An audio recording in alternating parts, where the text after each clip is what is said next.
Kenny, can you just talk about how you kind of made things easier offensively with the tight ends, easy completions and running the ball? Yeah, obviously establishing the run was huge. And, a couple first early drives, we were trying to figure it out. Running the ball is one of those things that you got to be dedicated to it because the move in the game, everybody moves a little different on the D lines. You got to figure it out. So once we kind of figured it out, our guys did a good job. And then we did simplify the plan. We probably cut our play sheet down by about 25, 30%, if not a little more. And we really made sure that our guys were all dialed on and all on the same page. And I think it showed up. I think we played pretty clean football, and we still missed some opportunities, some big opportunities. We had a penalty on one of the drives, and or a couple of drives, and one of them that brought us back. So I thought we played pretty good. So how do you feel just overall about the operation on the offense? Yeah, I thought it was really good. We as a staff had a 2-minute scenario where we got to get better at. We thought somebody was dinged up, so we subbed. He's got to just go down because a sub in that scenario creates a slow sub on their side of the ball, and it costs us about 30 seconds with the whole jog him off the field instead of just, hey, if you're hurt in a 2-minute drill, you can't be tough guy. You got to go down. So we as a staff have to go through that. But other than that, I was really pleased with how we operated. Kenny, can you talk about what was going through your head when Sam and Jordyn had that off-script play where he rolled out to the left and then hit JT and he hit that double hop into the end zone? What was going through your mind? Well, he was the primary read, so I was going through, he's open. Oh, crap. How are you going to get it to him? Oh, you got it to him. Amazing. Did he really just do that? Is he actually in bounds? Wow. That's probably what was going through my head. Kenny, Sam talked about the focus of getting in rhythm early in this game. You and Royal both talked about that throughout the week. How did you feel he got in rhythm early and yeah, how he executed? I thought he played well. Just looking at the stat sheet, right here, well, passing 188 on 15. That's pretty good. It's over 10 yards. And then rushing, his ability to extend in the rushing game, 75 yards rushing. And so that's winning football. Counted for 3 TDs. I thought that was winning football. He got us into some good plays. So I thought he got in a rhythm. I thought he played well. Kenny, back to that touchdown from Sam to Jordyn. What does a play like that do to the sideline during a game? It gets him excited, for sure. I thought we had good energy all night. I think that was one of the things I was pleased with, is I think we carried over the second half of last week in terms of the energy and the passion and how we played with on both sides of the ball into this week. So I think we're slowly figuring ourselves out. And I think every team, like I continue to say it, is you want to get better and you want to learn more and adapt to your team as the season progresses. If you're firing all cylinders in week one, there's probably going to be a bump in the road. People are probably going to try to eventually figure you out. You'd love to do that, but the goal is to get better and better and better. I think we've gotten better. Even in last week's loss, I thought we got better in that second half. And I think in this week we got better because that's a good football team. The goal next week is to get better again because we face another good football team and rock and roll. Jordyn and Jesse. Kenny, 7 catches for the tight ends today. Shimon had a career high in receptions. Did he really? Yeah. Wow. Previously 5, but now 6. There you go. So, what role did you see them playing, and how did they help open things up in the offense? Yeah, Shimon's just been a soldier for us the first few games, and not many targets. He's just gone to work. And I said, you gotta reward people that just work like that and block like that, and he can do that. His Twitter handlers take him deep 7, so he didn't take him deep, but he took him short, and he scored 7, so that kind of counts. But yeah, I've just been very, very pleased with how he's been blocking, how he's been playing football, so you got to reward him. Sam said he thinks if you all hadn't lost last week to Mississippi State, that might have not locked in as much at practice and everything. Do you think last week's game was a little bit of a blessing in disguise? Yeah, I said that last week. Anytime you get kind of punched in the face, then you rebound, and then it's like, okay, you want to go back to work. You have 2 choices. You can run at it or you can run away from it. And I think, I hope we're a football team that runs into it. They run straight at it. You know, Coach Regal brought up this like buffalo versus a cow. A cow runs away from a storm, a buffalo runs through it or something. I don't know. But we wanted to be the buffalo this week was his message. Which run through the storm, you get through it faster. You're the cow, you get caught, you're in it longer, right?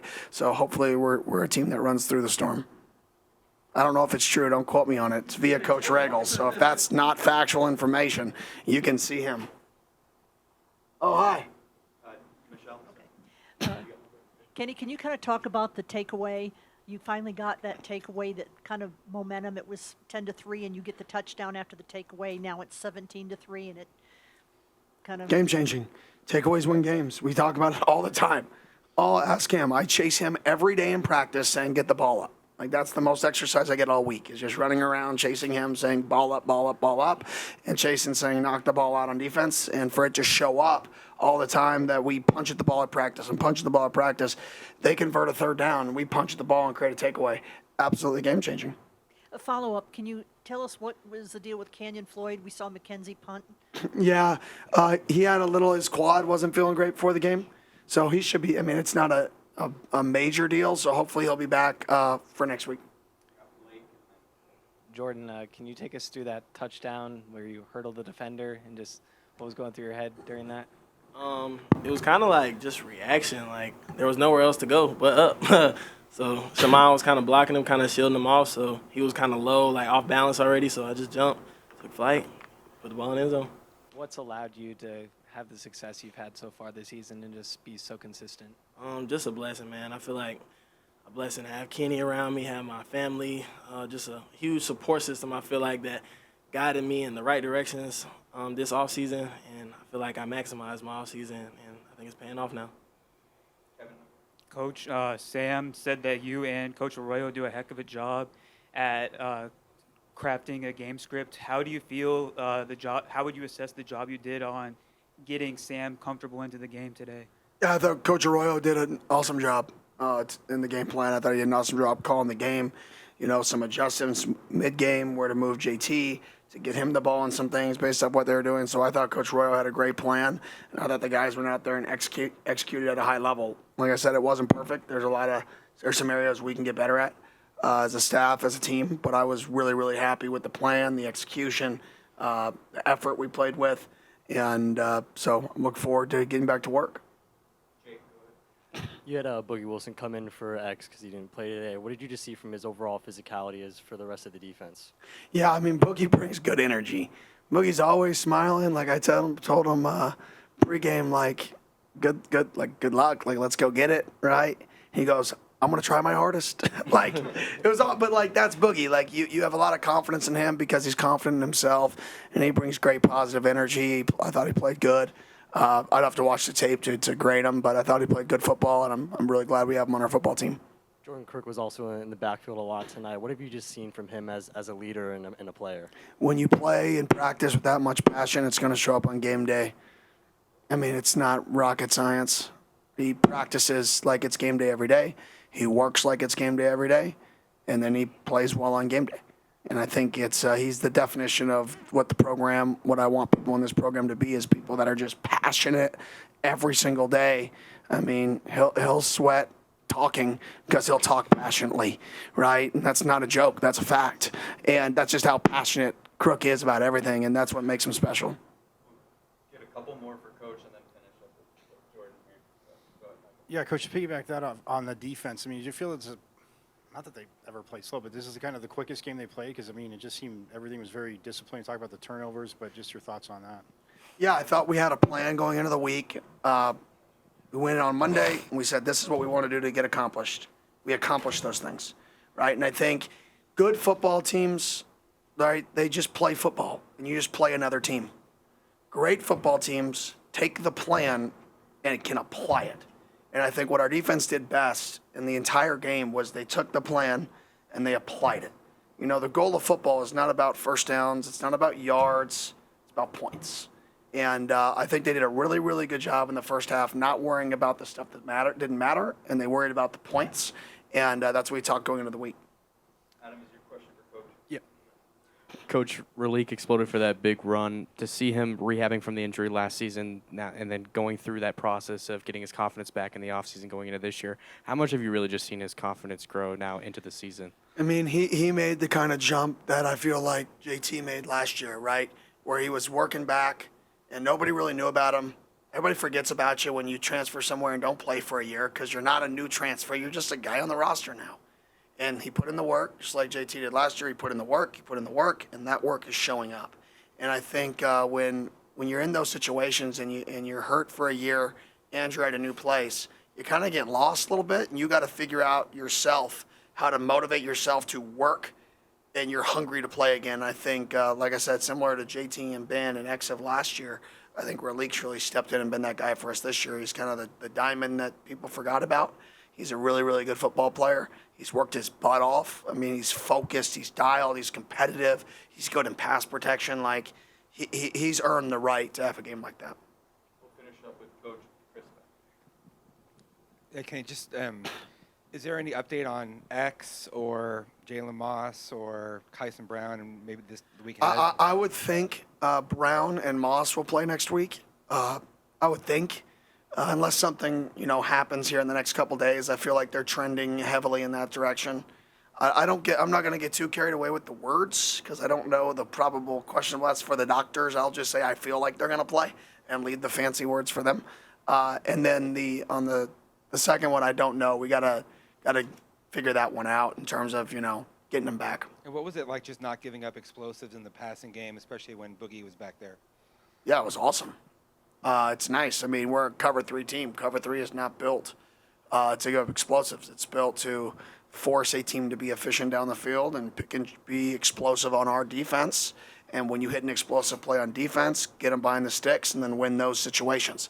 It's not built to 3 and out, 3 and out, 3 and out. If you want to do that, you should play man free on P and 10.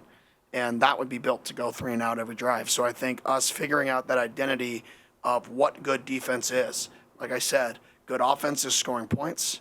Good defense is not letting them score points. Yards are not really relevant to me. It just doesn't matter. Thanks, Coach. Thank you. If you don't mind staying, Jordan, for just a couple questions, Ryan. Oh, you do this in your shoulder pads? Is that normal? I don't know. You just want to look big? I guess so.